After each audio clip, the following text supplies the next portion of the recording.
നമ്മളൊരു crown T V അവിടെ വാങ്ങിച്ചു വെച്ചിട്ട് 2 വർഷം തികഞ്ഞില്ലല്ലോ. അതിനിടയിൽ പിന്നെയും പുതിയൊരു ടിവിയോ?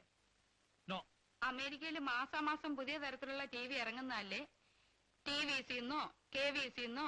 അപ്പൊ ഇപ്പോൾ ഉള്ള ക്രൗൺ ടി വി എന്ത് ചെയ്യും? കളയാനോ? എനിക്കൊന്നും അറിയാൻ മേല. സുനിതയും സംഗീതയും മാറി മാറി ഫോണിലൊരു പരാക്രമമായിരുന്നു. ഇപ്പൊ തന്നെ അച്ഛനോട് പറഞ്ഞു നോക്കൂന്ന് അവരെന്നോട് പറഞ്ഞെന്നേ. അപ്പൊ ക്രൗൺ എന്ത് ചെയ്യുമെന്ന് പറ. ക്രൗൺ ടി വി മുത്തശ്ശന് കൊടുക്കുക അത്രേ. ഒന്നും പറ്റില്ല. ഒരു കാര്യം ചെയ്യട്ടെ, ആദ്യം ക്രൗൺ വിൽക്കാൻ പറ, ബാക്കി കാര്യം പിന്നെ. എന്തായാലും ശരി, ഞാൻ പറയുന്നത് കേൾക്കൂ. ഉടനടി ക്രൗൺ വിറ്റേ പറ്റൂ. ഹലോ,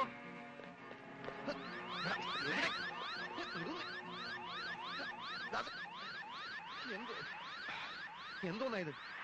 അവിടെ ആരും തല്ലാനും കൊല്ലാനും ഒന്നും വന്നില്ലല്ലോ. മരണ വെപ്രാളം പിടിച്ച് ഓടിയത് എന്തിന്? എവിടൊക്കെയോ എന്തൊക്കെയോ ചീഞ്ഞ് നാറുന്നുണ്ട് എന്ന് ഞാൻ അന്ന് പറഞ്ഞപ്പോൾ നീ മൈൻഡ് ചെയ്തില്ല. ഇപ്പൊ മനസ്സിലായോ? നിനക്ക് മനസ്സിലായോന്ന്? മനസ്സിലായി. എന്ത് മനസ്സിലായി? നിനക്ക് വട്ടിന്റെ ആരംഭമായിരിക്കുന്നു എന്ന് മനസ്സിലായി. നീ പറഞ്ഞത് ശരിയാണ്. സത്യത്തിന്റെ ഭീവത്സമായ മുഖം കാണുമ്പോൾ ഒരു CIDക്ക് ഉത്തരവാദിത്വ ബോധത്തിന്റെ വട്ട് പിടിക്കും. സത്യത്തിന്റെ ഭീവത്സമായ മുഖം നീ എവിടെ കണ്ടു? എംബസി കെട്ടിടത്തിന്റെ ഇരുണ്ട കോണുകളിൽ നീ കണ്ടില്ലേ? ഇല്ല. ക്രൗൺ വിൽക്കാനുള്ള നിർദ്ദേശം കൊടുക്കുന്നത് നീ കേട്ടില്ലേ? ഗൗൺ അല്ലടാ, ക്രൗൺ. ക്രൗൺ എന്ന് പറഞ്ഞാൽ കിരീടം. ഉടനടി ക്രൗൺ വിൽക്കണമെന്ന് മേനോൻ ഫോണിൽ കൂടെ പറഞ്ഞ നീ കേട്ടില്ലേ? കിരീടത്തിന് ക്രൗൺ എന്നാണോ പറയുന്നത്? എടാ, കിരീടത്തിന്റെ ഇംഗ്ലീഷ് പേരാണ് ക്രൗൺ. നിന്റെ ഇംഗ്ലീഷ് പേരാണ് ക്ലൗൺ, കോമാളി. അതൊന്നും നീ എന്നെ പറഞ്ഞ് മനസ്സിലാക്കി തരണ്ട. കിരീടത്തിന് ക്രൗൺ എന്നാണ് പറയാമെന്ന് നീ എനിക്ക് പറഞ്ഞ് മനസ്സിലാക്കി തരണ്ട. അല്ലാതെ എനിക്കങ്ങനെ മനസ്സിലാവും? ഇതുപോലും അറിയാത്ത നീ പിന്നെ എന്തിനാ CID എന്ന് പറഞ്ഞാൽ? ഞാനിപ്പോ തൽക്കാലം CID അല്ല. നീ പിന്നെ ഇവിടെ കാണാവുന്ന ടൂറിസ്റ്റാ? ടൂറിസ്റ്റാ. ഓഹോ, അത് ശരി. പക്ഷേ ഇത് ഞാൻ പിടിക്കും. എനിക്ക് പേരെടുക്കണം. ഇന്ത്യ ഗവൺമെന്റ് എന്റെ പേരിൽ അഭിനന്ദനത്തിന്റെ പൂച്ചെണ്ടുകൾ വാരി വർഷിക്കുന്നത് ഞാൻ നിനക്ക് കാണിച്ചു തരാം. നീ ആരെ പിടിക്കുമെന്നാ പറയുന്നത്? എടാ വിജയ, ദൈവം എനിക്ക് ബുദ്ധി മാത്രമല്ല വളരെയധികം ഭാഗ്യവും തന്നിട്ടുണ്ട്. അല്ലെങ്കിൽ അയാളുടെ കിങ്കരന്മാർക്ക് ഫോണിലൂടെ നിർദ്ദേശങ്ങൾ കൊടുക്കുന്ന സമയത്ത് കൃത്യമായി എനിക്ക് അവിടെ എങ്ങനെ എത്തിപ്പെടാൻ കഴിഞ്ഞു? നമ്മൾ കിരീടം കണ്ടുപിടിക്കുമെന്ന് അയാൾക്ക് ഉറപ്പായി. അതുകൊണ്ടാണ് അയാൾ കിരീടം വിൽക്കാൻ തീരുമാനിച്ചത്. കള്ളൻ കപ്പലിൽ തന്നെയായിരുന്നു. ഇപ്പൊ മനസ്സിലായോ? അയാൾ തന്നെയാണ് നമ്മളെ കൊല്ലിക്കാനും ശ്രമിച്ചത്. അപ്പൊ ഈ മേനോൻ തന്നെയാണോ ഈ പോൾ ബാർബർ? എടാ വിഡ്ഢി, പിന്നല്ലാതെ. വലിയ വലിയ കള്ളന്മാർക്ക് വളരെ വളരെ കള്ളപ്പേരുകൾ കാണും. നമ്മൾ എന്ത് ചെയ്യുന്നു എന്ന് അയാൾക്കറിയണം. എന്തിന്? നമുക്ക് ചെലവിന് കാശ് തരില്ലെന്ന് പറഞ്ഞു. എന്തുകൊണ്ട്? എടാ, കയ്യിൽ കാശില്ലാതാകുമ്പോൾ നമ്മൾ ഇൻവെസ്റ്റിഗേഷൻ നിർത്തിവെക്കില്ലേ?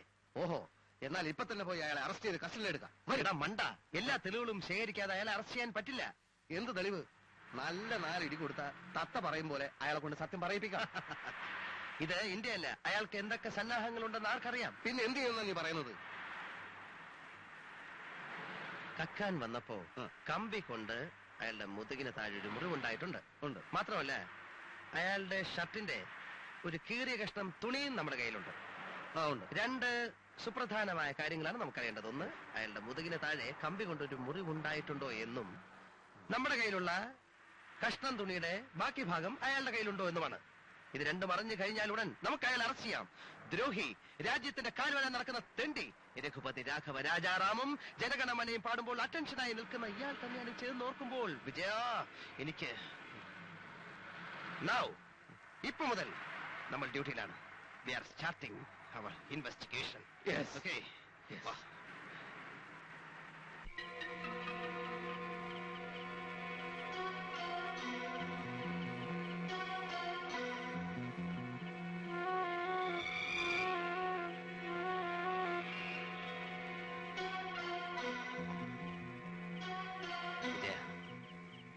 വീടിന്റെ 4 ഭാഗത്തും കണ്ണു വേണം. ഏത് ഭാഗത്തു നിന്നാണ് അറ്റാക്ക് വരിക എന്ന് എനിക്ക് പറയാൻ പറ്റില്ല. എനിക്കും പറയാൻ പറ്റില്ല. നമ്മുടെ ഈ നീക്കം അവൻ ടിവിയിൽ കൂടി കാണുന്നുണ്ടോ എന്നാണ് എന്റെ പേടി. എനിക്കുകൊണ്ട് പേടി. മേനോൻ ഷർട്ട് ഇടാതാണ് നിൽക്കുന്നതെങ്കിൽ മുതുകിന് താഴെയുള്ള മുറിവ് നമുക്ക് കാണാൻ പറ്റും. എങ്കിൽ രക്ഷപ്പെട്ടു. ആ ക്യാമറ എടുത്തിരുന്നെങ്കിൽ മുതുകിന് താഴെയുള്ള മുറിവിന്റെ ഒരു ഫോട്ടോ എടുക്കാമായിരുന്നു. ഞാനത് മറന്നു. ഞാൻ മറന്നു. ഇത് തന്നെയാണോ മേനോന്റെ വീട്? സാരമില്ല, പൂച്ചയാണ്. No problem. കമാൻ.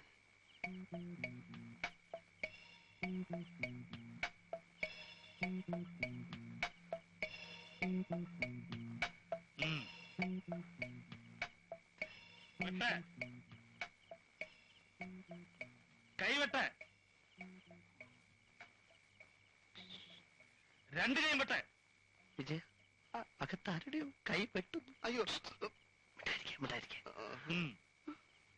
ഇനി കഴുത്ത് വെട്ടെ. എന്റെ അമ്മ, മേനു എന്റെ ശബ്ദമല്ല അത്. അതെ, ഇത്രയും ഭീകരനാണെന്ന് ഞാൻ അറിഞ്ഞില്ല. ഏതോ ശത്രുവിനെ വെട്ടിവിട്ട് കൺട്രോൾ കൺട്രോൾ കൺട്രോൾ. കഴുത്ത് നെഞ്ചടക്കം വെട്ടെ. നെഞ്ചടക്കം വെട്ടാൻ അവൻ പറയുന്നത്. കഴുത്ത് വെട്ട്. കുറച്ചുകൂടെ ഇറക്കി വെട്ട്. Who's that? Who is that? Nobody. Who is that? Stop there. ആരാ? ആരെ രണ്ടുപേരും ഓടുന്നത് കണ്ടു. വല്ല കള്ളന്മാരും ആയിരിക്കും. നിങ്ങളിക്ക് പോരെ, അവന്മാരുടെ കൈ വല്ല കത്തിയോ തോക്കോ ഒക്കെ കാണും. സമ്പന്നമായ രാഷ്ട്രമാണെന്നാ പറയുന്നത്. ഇന്ത്യയിലേക്കാളും കൂടുതൽ കള്ളന്മാർ ഇവിടെ.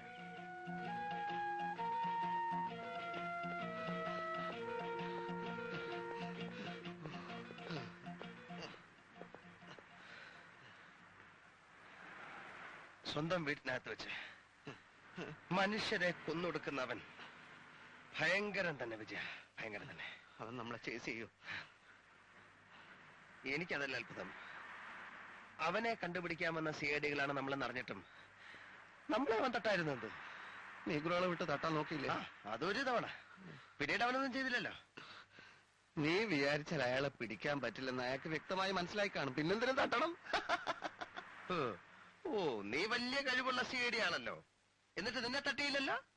എടാ, കഴിവിന്റെ കാര്യമൊക്കെ ഞാൻ അവനെ പിടിക്കുമ്പോ നിനക്ക് മനസ്സിലാവും. പിടിക്കും. എവിടെയാ പിടിക്കുന്നത് നേരത്തെ പറയണം. എടാ, നിന്റെ കഴുത്തും കൈയും കാലും വെട്ടി ഏതെങ്കിലും ഓടയിൽ നിന്നെ അയാൾ കുഴിച്ചു മൂടും. വിജയ, അറം പറ്റുന്ന വർത്താനം പറയരുതേ. പറയിപ്പിക്കുകയാണല്ലോ. എങ്ങനെയെങ്കിലും ഇവനെ ഒതുക്കിയേ. ഈ കേസിൽ നമ്മൾ ഒതുങ്ങേ ഉള്ളൂ. എത്രയും പെട്ടെന്ന് നമുക്ക് കീഴടങ്ങാം. നമ്മൾ കിരീട് അന്വേഷിക്കുന്ന പരിപാടി മതിയാക്കി എന്ന് അയാളോട് ചെന്ന് പറയാം. എന്നാലേ ജീവനോടെ ഇന്ത്യയിലേക്ക് നമുക്ക് തിരിച്ചു പോകാൻ പറ്റുള്ളൂ. അന്വേഷണം മതിയാക്കിയെന്ന് അയാളോട് പറയുന്നത് നല്ലതാണ്. കറക്റ്റ്. പക്ഷെ വൈകുന്നേരം വരെ വെള്ളം കോരിയിട്ട് വൈകിട്ട് കലമിട്ട് ഉടയ്ക്കണോ? ഭീകരൻ മുമ്പിൽ തന്നെ നിൽക്കുകയല്ലേ. ഇനി കയ്യാമം വെച്ച് വേലി കെറ്റിയാ പോരെ.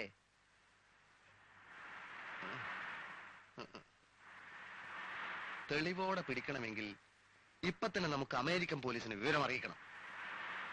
അവനോടെ കൊന്നോണ്ടിരിക്കാണല്ലോ മനുഷ്യനെ. ആളെ കൊല്ലുന്നതല്ല നമ്മുടെ തെളിവ്. അയാൾ എത്ര പേര് വേണമെങ്കിലും കൊന്നോട്ടെ. നമുക്ക് പ്രധാനം അയാളുടെ മുതുകിന് താഴെ ഒരു മുറിവുണ്ടോ? നമ്മുടെ കയ്യിലുള്ള കീറ തുണിയുടെ ബാക്കി ഭാഗം എവിടുണ്ട്? എടാ, മാത്രവുമല്ല, അമേരിക്കൻ പോലീസ് അയാളെ പിടിച്ചാൽ കംപ്ലീറ്റ് ക്രെഡിറ്റ് അവർക്ക് പോവില്ലേ? മനസ്സിലായോ? അത് കറക്റ്റ്.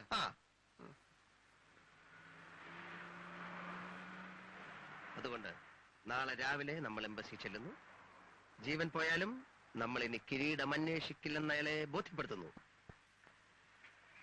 പിന്നെ നമ്മൾ നമ്മളുടേതായ ബുദ്ധിപരമായ അന്വേഷണത്തിന്റെ 2ാം ഘട്ടത്തിലേക്ക് കടക്കുന്നു. Okay okay okay.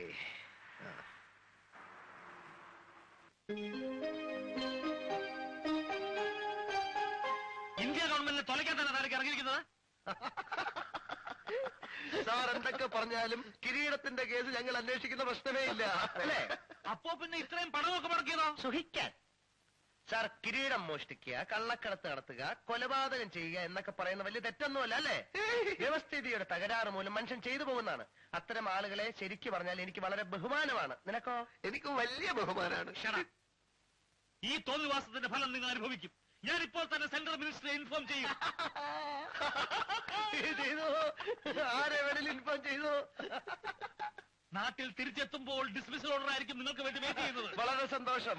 സാർ എന്തൊക്കെ പറഞ്ഞാലും ഞങ്ങൾ അന്വേഷിക്കുന്ന പ്രശ്നമേ ഇല്ല. ഓക്കെ, ഞങ്ങൾ സൂഹിക്കാൻ പോവാണ്, ആസ്വദിക്കാൻ പോവാണ്.